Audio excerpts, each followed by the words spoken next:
Thanks for also reminding everybody that it is an AA course, so I don't have to.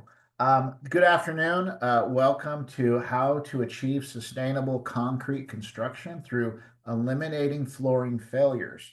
My name is Jeff Mosley. I'm your presenter for this course. Um, just a quick overview because this is a full 1 hour course and I talk a lot.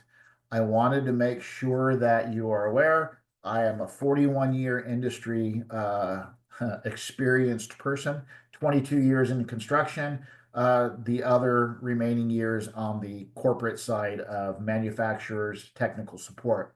20-year member of CSI. I am the Sinex spec writer and a voting member of ASTM. I sit on C9 and F6 committees. Those are your concrete cures and aggregates and flooring adhesives, the two people that argue the most over who's at fault for why our floors failed. And is this an issue? It is an issue. On average, we spend approximately 2.4 billion with a B dollars each year fixing brand new concrete slabs to receive flooring, and that's just the new construction price. That is not TI remediation or repair. So, with that being said, as we get into today's presentation, I do want to stress a few things with you. And the first thing I want to do is temper expectations. And the reason I want to temper expectations is because, well, um, this will be the most controversial presentation you've ever sat through.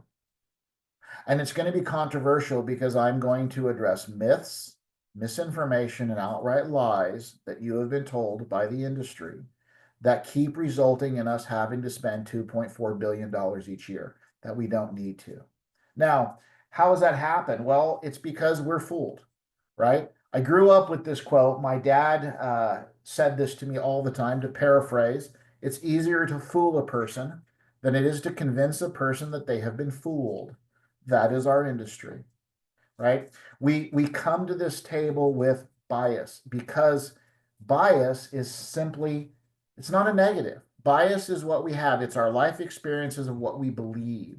And once we believe something, it's very hard to change that. And so that's the goal I've given myself, is to show you how we're going to overcome this problem. Now, I loved my dad. I thought my dad was a genius. I thought he was wise until about 6 months ago, when somebody pointed out that this quote is from Mark Twain, not my father. So even I was fooled by my own flesh and blood into believing that he was wiser. Although he did choose somebody that is worthy of plagiarizing if you're going to plagiarize somebody. So you can see where we're going to go here. It's going to be fun and exciting. Sinex is your presenter. We are an ultra environmentally friendly company out of San Diego, California. Everything that we produce is zero VOC, non-toxic, and non-hazardous. And when it comes to Division 3 products, nobody can touch us. We have 60-year life expectancies on our products, excuse me. And that is the highest rating in Division 3 so far. So it is important that we pay attention to how long we can get things to work. So with that being said, why are we here? We are here to prevent flooring failures.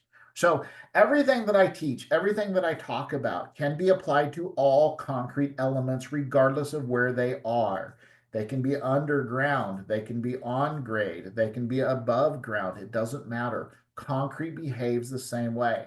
But we're going to focus on flooring issues. How can we prevent floors from failing? And not just flooring, flooring adhesives, roofing, waterproofing, it all comes to play in here. So we're going to look at proper specifications. What do we need to do to make sure that Division 9 gets what they need to install floors properly? So we're going to look at specifications, reducing the incidence of siloing our specs, get cross-divisional communication. We're going to look at concrete mix design, what it entails, what it encompasses, why it's important, placement techniques to ensure we're giving future trades what they need to do their jobs as efficiently as possible. And we're going to look at curing methods, recognizing that all curing methods are created equally. For what purpose? To give your customer, the client, the property owner, a fully secured, warranted system that includes the concrete substrate and the patch and the adhesive and the flooring in a one complete universal package. It can be done, and that's where we're going to end up today. I will show you how to do that. Let's talk and begin with warranties. Unfortunately, we have to have this discussion, right? Why are we beginning a presentation with warranties? Well, because I get calls constantly at closeout documents time asking for warranties. That is not when we ask for warranties, people. Warranties need to be thought about, discussed, implemented, written into the specifications in construction documents time. That's when we need to have them. But let's talk about warranties because this is important. We need to understand what we're getting. Materials warranty, material labor warranty. What is that? Well, it's the Tommy Boy of warranties, right? It's the warranty written on the outside of the box. It's the guarantee that makes you feel happy. But what is it? It means the manufacturer says the object that you specified is going to be the size, the shape, and the color as indicated on the outside of the box when you open the box. Everything you build with in North America comes with a material warranty. It's a quality warranty. And because of that, that's why we end up with a pink tile and a maroon field because dialots change over time, right? We have to know what we're getting. What about a replacement warranty or a remediation warranty? Do you have one? No. No, you don't. Manufacturers of flooring do not warrant the entire systems. Only if the entire system is found defective will they fix it. So in most cases, you are misguided into thinking you have a warranty when you really don't. That's why we need to talk about these in advance, because what happens if we do have a problem? What happens if the flooring fails before the owner takes occupancy of the building? Who's paying for it? Those are the things that we want to address early. And so to do that, we've got to go back to the beginning. What is the beginning? An introduction to concrete. That sounds a little offensive. An introduction to concrete. I'm sure everybody on this presentation today on this webinar knows what concrete is, right? I mean, maybe I should change this to a reintroduction to concrete because concrete's kind of like air. You know, we're familiar with it. We know it exists. We very rarely think about it until we start to run out of it, and then it becomes a problem. And I think concrete's the same way because intuitively you recognize that it exists, correct? It's the number one building material in the world today. You drive on it, you build with it, you walk in it, it's all around you. And yet, very, very seldom do we stop to consider it and think about it. It is a very, very unique thing. And so we're going to take some steps to dive a little deeper into this very cool and unique building product called concrete.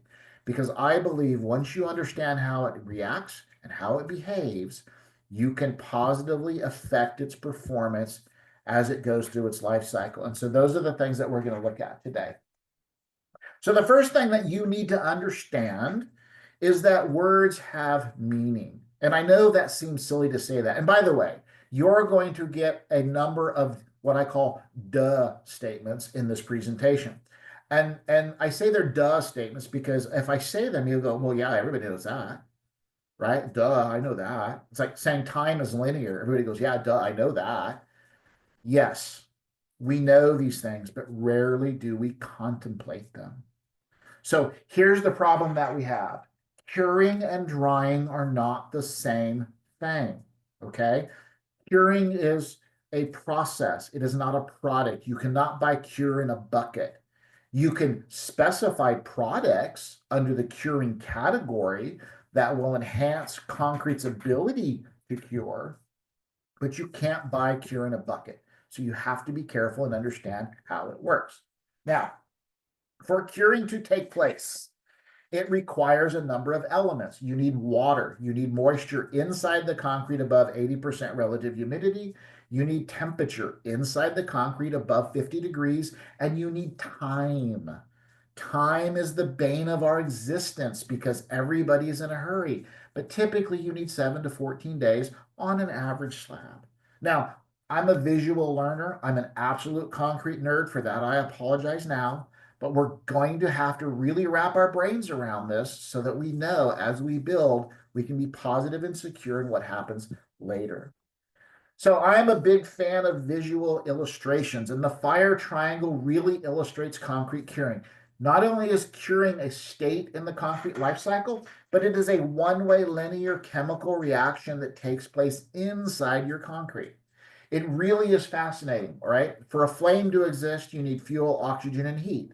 For curing to exist, you need cement, you need a catalyzing agent, which is water, and here's the cool thing about concrete. It's exothermic, meaning it generates heat from inside itself. And that happens when the catalyzing agent of water is mixed in with the cement or the fuel. You've started that one-way linear chemical reaction, and you've now got concrete fired up. You've ignited the flame of curing, and you've started the process. Now, this process can last as little as 3 days. It can last as long as 60 years, provided all three legs of the triangle exist. Now, the transition from the curing to the hardened state is the next step, because once the internal relative humidity of concrete falls below 80%, the drying process may begin. Now, I want to say may begin because this is important. Okay, what do you mean it may begin? Well, a lot of nerdy phrases in this presentation. Concrete is exothermic, it generates its own heat. Concrete is also another thing. It's also hygroscopic, meaning that it will absorb moisture. So think about this. We have an element of concrete that is hygroscopic. And I say may begin drying because hygroscopic meaning it absorbs water. What happens if the concrete gets wet, if it gets rained on 3 or 4 days after it's placed? It absorbs water, the RH will go back up. What if we have the building fully enclosed and the cleaning company comes in to clean up all the paint and the overspray and the drywall that's on the concrete and they use water? The RH will go back up. What happens if we use a water-based adhesive on our dry floor? The RH will go back up. So I don't want you to be fooled into thinking just because you reach 80% RH, it's safe to install floors. It might not be.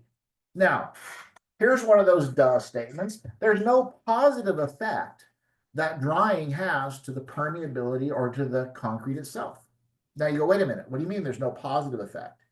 There's lots of negative effects that drying can have to your concrete, but there's no positive effect. So what do I mean? Well, if we dry concrete too early, we get low compressive strength, and we don't want that. If we dry concrete too quickly, we get low tensile strength, and that's cracking. We don't want that. If we dry concrete at an irregular rate, we can get deflection and bending and moving and twisting of the element. We definitely don't want that. And there's no positive effect that drying has to the permeability of your concrete, which is definitely something we're going to focus on as we go through this process. Now, I got to give you a little bit of history. I didn't warn you. I actually went to school to be a history teacher. So there is a history lesson in all of my presentations. And there's some really bad humor in this presentation. Otherwise, it would be a dry subject, no pun intended. But I'm sorry for that in advance. All right, origins of concrete. Structural concrete in North America is 127 years old this year. And yet people will say it's been around for thousands of years. The Romans discovered it, blah, blah, blah. They didn't. The Assyrians did. Rome conquered Assyria, took the women and technology to Rome, claimed victory and credit. But I want you to change the way that you think about this very cool building element called concrete. Now, the scuba diver, the slide that you're seeing here, it's been around for a while. This core sample comes from the breakwaters of Alexandria in Egypt. It's over 2,100-year-old concrete. And when we analyzed that sample, we found it to be harder, denser, stronger, and lower permeable than anything that we build with today. And yet, it's been subject to the harshest building environment in the world, salt water, and it's still there. But you're a design professional, I assume, since you're on this call today. You probably don't build too many breakwaters. As a design professional, what do we want to do? We want to build beautiful structures. At least that's my goal, right? I want to build an aesthetically pleasing structure. Now, the Pantheon, which is what you're looking at, is the oldest continuously occupied cast-in-place structure in the world today. That's right. That entire geometric dome that you're looking at is cast-in-place concrete. Now, if you want to be a fellow nerd like me and you want to impress your friends at a party, Google Earth, the Pantheon. And I want you to zoom in with the satellite photo and look at the outside of the building. And guess what you're going to see, other than the hole in the roof, because somebody always wants to be a comic. Well, actually, other than pigeon poop, nothing else. You realize there's no roofing, there's no deck membrane, there's no coating of any kind on the outside of the Pantheon. There's no waterproofing. And yet It stood for almost 2,000 years and is fully intact. And yet we can't make our buildings last more than 60 or 65 years without major restoration or repair. Why? Well, we lost the knowledge. If you think about it, we lost the information. Over time, things have changed. And that's a dust statement. Now, I want you to think of this. Time is linear. We know that. The construction process is linear. We know that. We build from the ground up, not from the roof down. Everything that we've done over time is a sequential order. And so you have to look at building in totality. And what I mean by totality is we lost the information. Recently, MIT and some other groups have come up with formulas on how they did it and how they made their concrete strong. But the reality is we lost the information. And so over time, we've relearned it. And as we've relearned it, we've had to modify, change, and start mixing and modifying. It's like baking a cake or making something in the kitchen, right? You start moving ingredients around. And each time you change an ingredient, you could be positively or negatively affecting the mix. Since the early 1970s, with the author of the book Silent Spring by Rachel Carson, we've recognized we've had to improve the quality and the toxicity and the chemicals that we use in construction. And this is a fluid changing issue constantly in time. And because of that constant change in time, with the EPA regulations always changing, always modifying, the quality of the products that you're receiving are constantly in motion. And because they're constantly in motion, we run into problems. And the problem that we run into is partly specification based. And why is this a problem? Well, because we no longer do everything in-house. Okay. But I've said this in previous presentations. I constantly bring this up. Our industry is rife with this problem, and it is a not tempering the customer's expectations problem. What do I mean?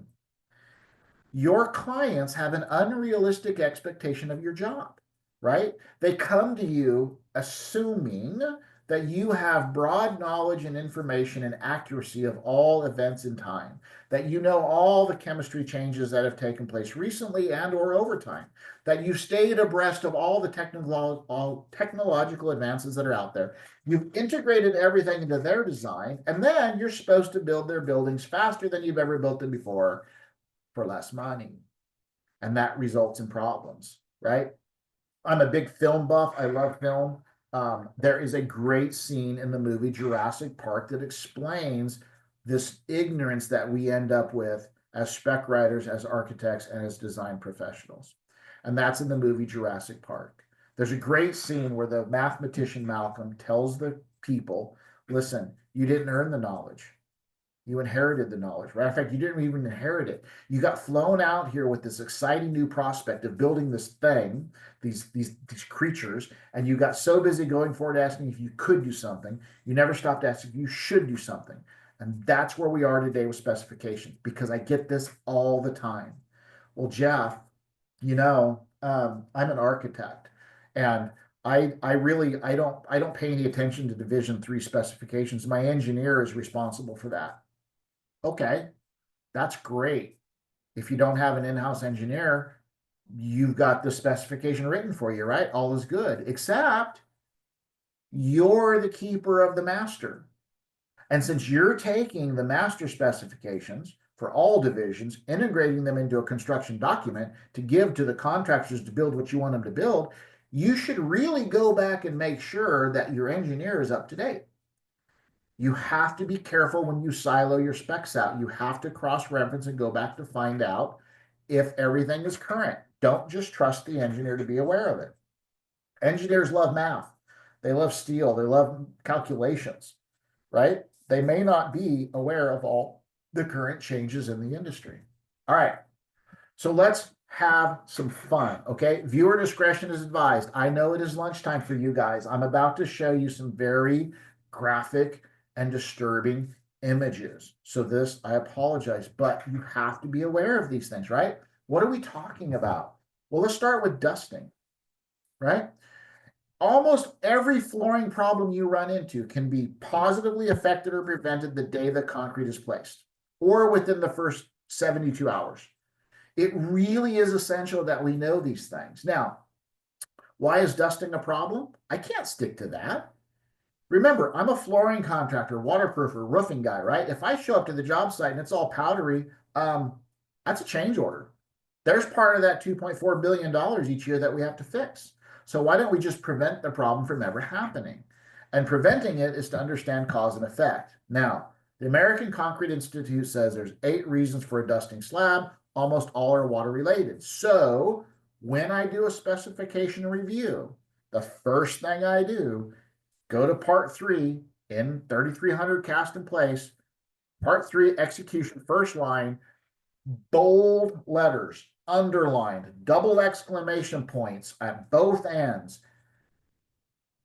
No water added. It is essential that in our specifications, not only do we tell our contractor what he shall do, we need to tell him what he shall not do. So we don't want added water in the mix. We don't want added water during finishing. We don't want added water in the processing. Yeah, bad weather, we can't really control that, but we can work around it. So understanding cause and effect is important because it's much cheaper to prevent dusting than it is to fix dusting. There's steps there that we want to avoid. Scaling is another issue with flooring. Now, this is not to be confused with spalling or freeze thaw. The #1 region in the country for scaling concrete is Phoenix, Arizona, and doesn't freeze there. So what's happened here? Speed and technology have come into play, not understanding cause and effect. We get on concrete too early because we're in a hurry. We overwork the surface with a power trowel. We trap water below the surface of the concrete, and 4 to 6 months later, the cream starts to pop off. If you're familiar with flooring at all, sometimes you will have seen a contractor, his first day on the job, dragging a steel chain over the concrete, listening for hollow spots. These are change orders that we want to get away with. Now, if you want to prevent dusting and you want to prevent scaling, there's 2 things you need to do.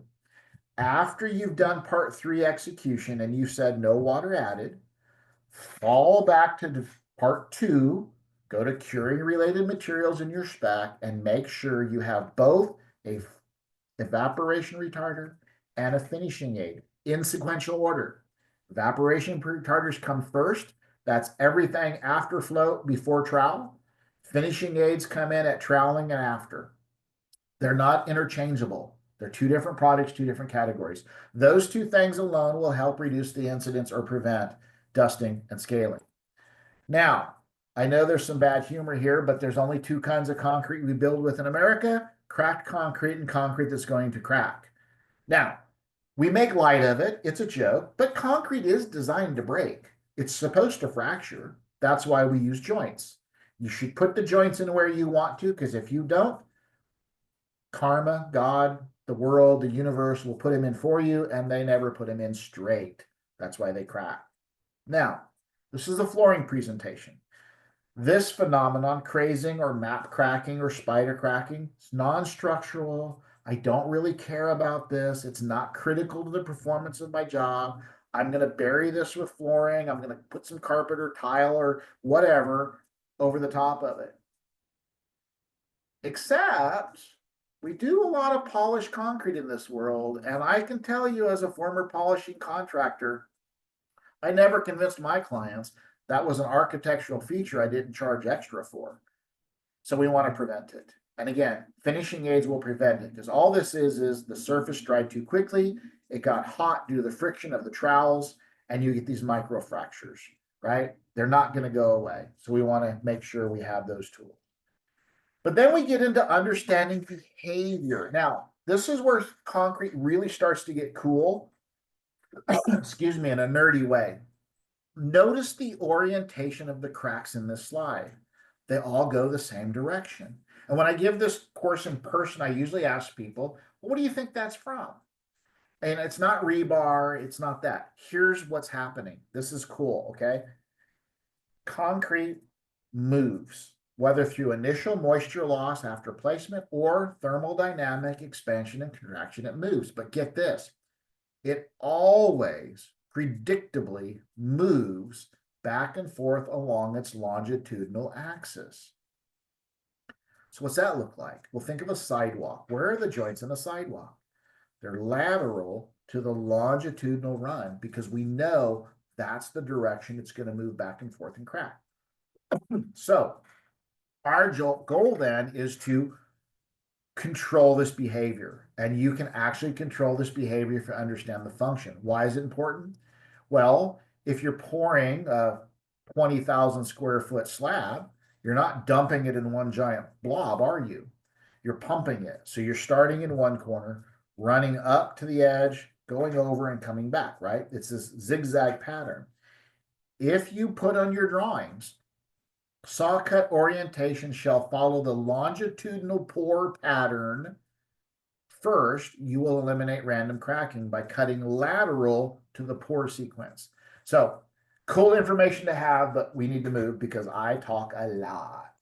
All right, curling. Now, you should be aware of this duh statement. Concrete is a three-dimensional dynamic object. And you say, yes, I know that. Now think about it. It's a three-dimensional dynamic object. Okay, it's not static. It's not one-dimensional. It's not two-dimensional. It's three-dimensional. Why am I bringing this up? Because we have to now diagnose a problem, not just behavior, but understanding and diagnose a problem. So your eyeball is telling you, well, that's a picture of a crack. But the slide says it's curling. Why? Because what happened in the slide is happening everywhere in our country. The concrete is placed and finished. A cheap curing compound is sprayed on the surface. Saw cuts are made. Everybody goes home. Well, you've only attempted to cure one side of your six-sided object. So as water leaves the concrete out of the joints faster than everywhere else, those four corners curl up like a dried sponge in your sink or the mud in the puddles in the summertime, and you get this curling effect or bending, and then a forklift drives over, snaps it back down. These are things that we need to prevent, and you need to prevent them by addressing all six sides of your element equally, and that can be done. All right, graphic images, diagnosing the problem. Is this a glue problem? Is this a moisture problem? Is this a concrete problem? Did my contractor mess up? We have to start thinking about it, right? Efflorescence, again, everybody says, well, that's obviously a concrete problem. Is it? A lot of times janitors oversaturate their solutions with too much detergent. That could be native salts, that could be soaps. You have to learn how to diagnose the problem. Do not just assume it's a concrete problem. The flooring industry is constantly blaming the substrate for every problem in the world, and it might not be. But then we get to this graphic and disturbing problem. That's a lot of water. If I'm a flooring guy, if I'm an owner, if I'm coming in and I got this, I am freaking out. So I usually say, okay, guys, where's the water coming from? And the number one response I get is, well, you didn't use an underslab vapor barrier. Maybe. It's wrong. It's a good answer, but it's wrong. And it's wrong because when I started the presentation, remember, I said concrete behaves the same regardless of where it is. So you have to think about how this dynamic object functions in the real world. So the slide that you're looking at has been around for a long time. It's been around forever, but this very condition presented to me on a third floor pan deck. Now there's no dirt, there's no groundwater, there's no environmental water on a third floor pan deck, right? Well, how did all that water get there? Well, here's the cool thing. Well, not cool in the sense that the owner was happy about it, but I thought it was cool. A pharmaceutical laboratory on a third floor pan deck.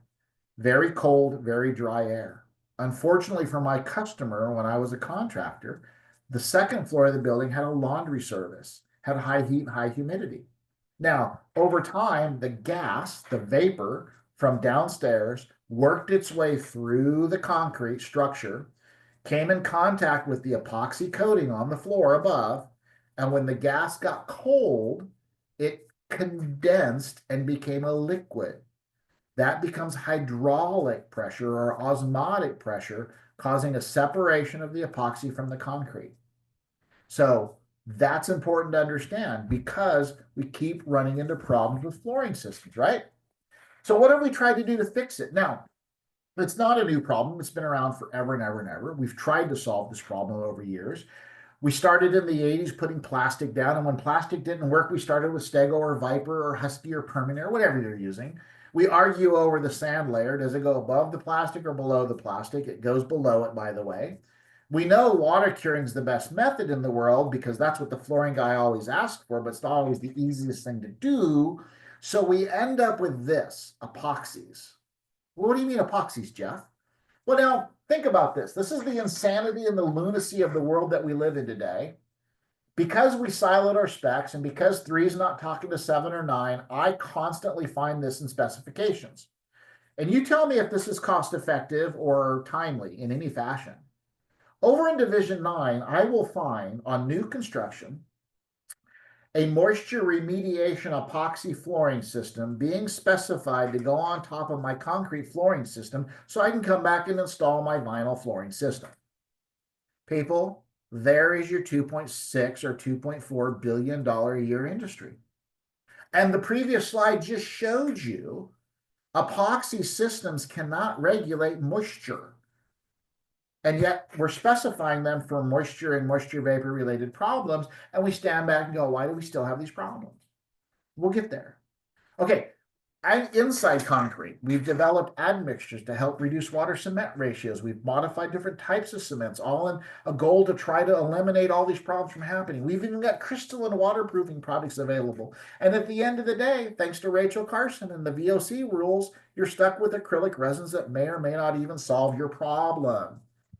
All right, some bad humor for the day. Are you confused? My heart's with you. Okay, here's the controversy. Okay, this is the bold, controversial statement. You have been lied to by an entire industry for only one of two reasons. It's either greed or it's ignorance. Okay, honestly, for 2.4 billion, I'd probably lie to you. All right, I would, but I want it all in one lump sum. Okay, what are the lies you've been told? The number one lie that you have been told is that your floor or your flooring systems failed due to moisture vapor. That is an absolute lie. It is a physical impossibility. Physics don't change. Vapor cannot cause a flooring system to fail. That's your number one lie. Okay, you say, Jeff, I don't believe you, but what else? The second lie you've been told, oh, that flooring system failed due to moisture from the concrete. That is another lie. It is absolutely impossible. And they say, okay, well, even if I believe you, Jeff, then I know it's got to be the alkaline concentration of the liquid under the adhesive. It melted it. That is a lie. That is not why your floors failed. And by the way, if a contractor ever tells you it was the pH, slap them. pH is not even a thing. pH is a unit of measure. It cannot affect anything. But you see, you've been fooled into believing these things, and now I have to tell you why they're not true. And they're not true because we know why floors fail. It's not a secret. We sit in committee week every year and we discuss it. And yet people still take your money and lie to you. It pisses me off. I'm sorry. What is the number one reason why your floors fail? Well, the lies you've been told are the symptoms of the problem, not the problem. And the problem is the permeability of your concrete. Now think about this. Permeability is the mechanism that allows the transportation of moisture, moisture vapor, and alkaline solutions to come into and out of concrete. This is what causes your floors to fail, and we know this. So our goal then to eliminate flooring failures is to create a discontinued capillary matrix. Now, what does that look like? That's a nerdy phrase. All right. Open capillary structures. Now, I joked about two kinds of concrete. There's really three kinds of water we use in concrete. All comes from the same faucet, but just bear with me. All the water of necessity is in there for hydration. That we have to have. The second water is water of convenience. That's what makes concrete fluid and malleable to place. But that extra water of convenience has to go away. And just like cracking along the longitudinal axis, the water goes right out the top of your concrete like the 405 freeway out in Los Angeles. Looks like this every day. Here's the thing we want to do. Shut it down. We want to create Carmageddon. We want to close off the freeway system. And we can do this Very, very simply. Here's the little secret that nobody wants to tell you.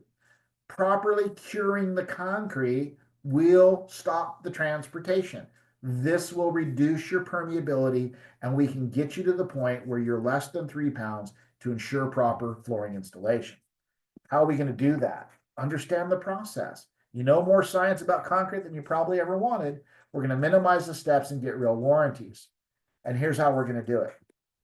Anytime you touch dirt, use an underslab vapor retarder. Not going to solve your moisture problems, but it will cure the bottom of your concrete and separate your concrete from the dirt. And the dirt is full of nasties, sulfates, nitrates, hydrocarbons, all the things we don't want in our building. Always use this. Second thing to do is water cement ratio. Stay below a 0.50 always. It's very, very important that we always stay below 0.50. The reason for that is we want to reduce permeability. And the reason for that is we want to successfully install floors. Why is a 5.0 the maximum? Well, the Portland Cement Association did a study on permeability probably 40 years ago. This is not new science, people. This was the study. Can I install floors by just water curing my concrete between 60 and 90 days after placement? And check out what they found. A 0.40 took 3 days of wet cure. I can do that. I don't need a compound. I can wet cure for 3 days with a 0.40. A 0.45 took 7 days.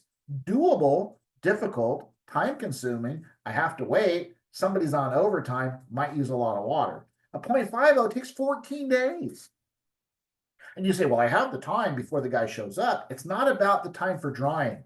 It's about the time for curing, 14 days. But look at a 0.60. When you go above a 0.5, look how long it takes to get your concrete cured properly, 180 days. I don't have 180 days. Now, there's a single word answer that describes why it takes so long after a 0.5. Nobody ever gets the single word answer, so I'll just tell it to you. It's pancakes. I know, the crazy guy out in California is talking about breakfast. Now think about this. Have you ever made pancakes? You put powder in the bowl, you add the water, you mix it up. What happens if you add too much water? And don't say a crepe, because I don't want crepes, I want pancakes. Well, you don't have pancakes, do you? You have a mess. You're going to Mickey D's, you're getting a bacon, egg, and cheese biscuit because nobody's having pancakes. You've segregated everything, and concrete works the same way. When you go above a 0.5, you wash out all the fines, you prevent the curing process from ever taking place, and you will never successfully install a floor. You cannot fix it above a 5. All right, so mix design. Here's your nerdy understanding of how this all goes together. Just kind of walk with me here. Water is the necessary catalyzing agent that ignites the flame of curing, changing the dried powdered cement in the glue or paste that locks everything together. That's the hydration process. The rock and sand are there for strength and density, and then we have admixtures. Please, if you're looking at a mix design and you have an admixture listed, and everyone does, please ask the flooring manufacturer, is your adhesive compatible with these admixtures? Because once you put them in, you can't take them out. But if you ask in advance, if you jump away from 3, go to 7 and 9 and ask them, are you compatible? Then you can fix the problem before it ever begins. All right, now we get to placing the concrete, okay? What was the first thing I did in a spec review? I said no water added, right? Because we know now that a 0.50 is where we want to be, or lower, because we don't want to have a problem. So what is my lovely young lady on the left doing with a water hose? I don't know, but it better not be on my concrete. But she's really not my problem. My problem is the guy with the 2x4. Because we have a bad problem in our industry of causing problems, and that is concrete mixes. Everything that goes in the truck at the plant is calculated by weight. Everything that comes out of the truck at the job site is calculated by volume. So what happens is we have a third kind of concrete that I haven't talked about. It's the concrete we didn't put in the mix. It's the water we didn't put in the pancake bowl. It's called trim water. Why is this important? Because if we have a mix design and we know what we want for the engineer to achieve, he gives us this recipe. And everything that was calculated by the water was by weight. But let's say we had too much water for the engineer. So he trims some out. He trims it out in pounds. But this guy on the job site turns around and looks at the truck driver at the job site and says, hey, give me 10, because he knows there's trim water. But what did he ask for? He asked for gallons. Well, if we take 10 pounds out and he puts 10 gallons in, are we okay? No. He put 83 pounds of water back in your truck. If you take nothing else away from my presentation, no, that water added to the job site will jump a 0.5 to a 0.8 in a heartbeat if they don't do it by pounds. And those are the areas your floors fail. In 15 years of forensic investigations, if I have batch tickets and I have flooring failures, you notice it's never a whole building. It's a zone. It's 300-400 square feet maybe, where maybe one truck or two trucks that day were pouring and they added water. That's how we investigate and prevent this from ever happening. So how else do we mess it up? Well, scorched earth.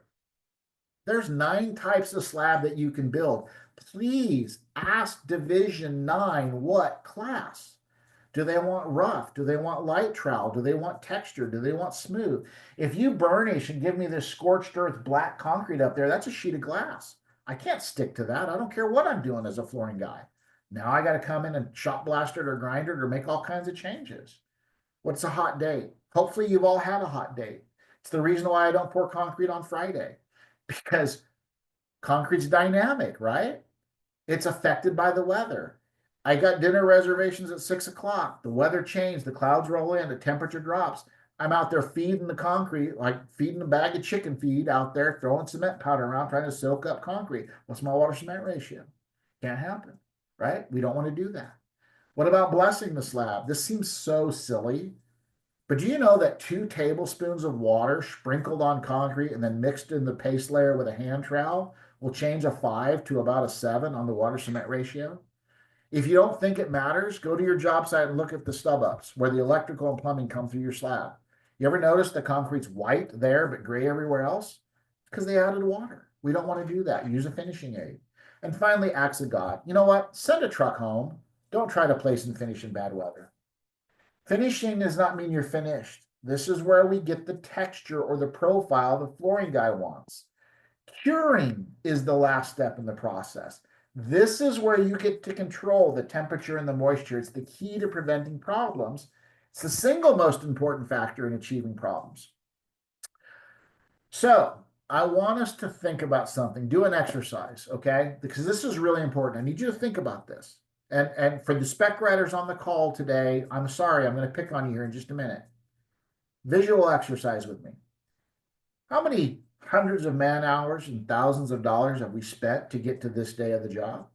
I mean, you wrote a perfect specification. Maybe Elon Musk came to you and said, hey, I'm relocating my factories. Build me a new factory. I want it state of the art. And you said, I can do that. And cost didn't matter because it's Elon, right? So you did everything perfect. You wrote the perfect specification. You said, hey, that crazy guy from California said, water cure everything. Don't use compounds, and we're going to achieve our goal. Flooring guy said, don't use compounds. They're not compatible. We're going to achieve our goal. So you get there. You get to this day, right? And the contractor comes back to you, and what's he do? What's the contractor always do? Well, they cry. They're little babies. You specified a water cure, and the contractor comes back and said, Mr. Architect, Mr. Spec Writer, you got a water cure in there. Water cure is hard. I don't have time for a water. I'm behind schedule. I can't wait 7 days. I can't wait 3 days. I can't wait 14 days. It's too hard. I can't do it. And so what do we do as spec writers? We use the worst word in the English language for a spec writer. Or, folks, or what? You see, you've been lied into thinking that all curing methods are created equal, and they're not. Curing compounds are not equal to water cure. But yet we always change, we always capitulate, and we say, I want a 7-day wet cure, or ASTM C309 membrane forming curing compound. Well, guess what you just guaranteed? You guaranteed Elon's going to go home not in a Tesla, he's going to go home in a Ford Pinto. Because you allowed a change of something you didn't even know existed. You did something that you should not have done because you didn't ask if you should do it. You just allowed it because nobody's explained it to you, and that's a problem. So what do I mean? Well, here's why. ASTM C309 was introduced in 1953. Do you think things have changed? If not, give me your pager number, and the next time I'm in Florida, I'll page you and let you know. No, technology has changed. We've basically gone from building this to building that, and nobody asked if we should be using 1953 technology. You can't. So what can you do? What are the ways that we can cure? Let's go with test methods. Did you realize there's a water curing test method? It's a C39, compressive strength test for concrete. It's always done with water. Now, water is the best thing in the world you can do for your concrete, especially for flooring and coatings and roofings, because it's the universal Joe Ronco product of the world. Slices it, dices it, keeps the moisture in. There's no film, there's no residue. It's compatible universally with everything in the world, provided it's there. Now think about that. It has to be there to work, right? Duh. There's a duh statement for you. Look at all the white spots in the slide. There's no water there. Those are hot spots where I'm going to have the potential for failure. So what else is hard? Well, we already know the contractor cried about how hard it is. He cried about the time it takes to do it. There's all this water necessary. We've got risk of all these issues. And if you're polishing the concrete, be wary of the poly because you get wrinkles, you get zebra stripes, and those aren't going to go away. So what do? Well, we don't do membranes. Look, I don't want to make it sound like cured compounds are the devil, but we're talking about flooring. If you're doing a V-drain in a parking lot, knock yourself out. Use a compound. But if you're doing this inside and you're going to be doing flooring, you have to not use these. Dissipating cures don't dissipate. I can't stick to that mess. If I remove it, I'm going to damage the concrete. If I open the pore structure, I have to repair it. So what else is there? There is a new category. There's actually 3 new categories in specs. Finishing aids, which I talked about, curing agent water cure equivalent type for exterior, and curing and sealing agent moisture emission reducing. This technology is the coolest thing to come down the pipe. We're still working on developing a specification at ASTM, but you can incorporate the 8 test methods required for this category. Here's where we change the rules. No longer do we rely on the flooring industry to warrant the system. We now rely on the concrete industry to warranty the system. 6 manufacturers make these types of products to varying degrees of performance, but they are rated by performance. That is 3-day, 7-day, 14 or 28-day wet cure equal. To qualify, they have to warrant the patch, the adhesive, and the flooring that comes afterward. They have to be rated for a duration. Like I said, 3, 7, 14, or 28.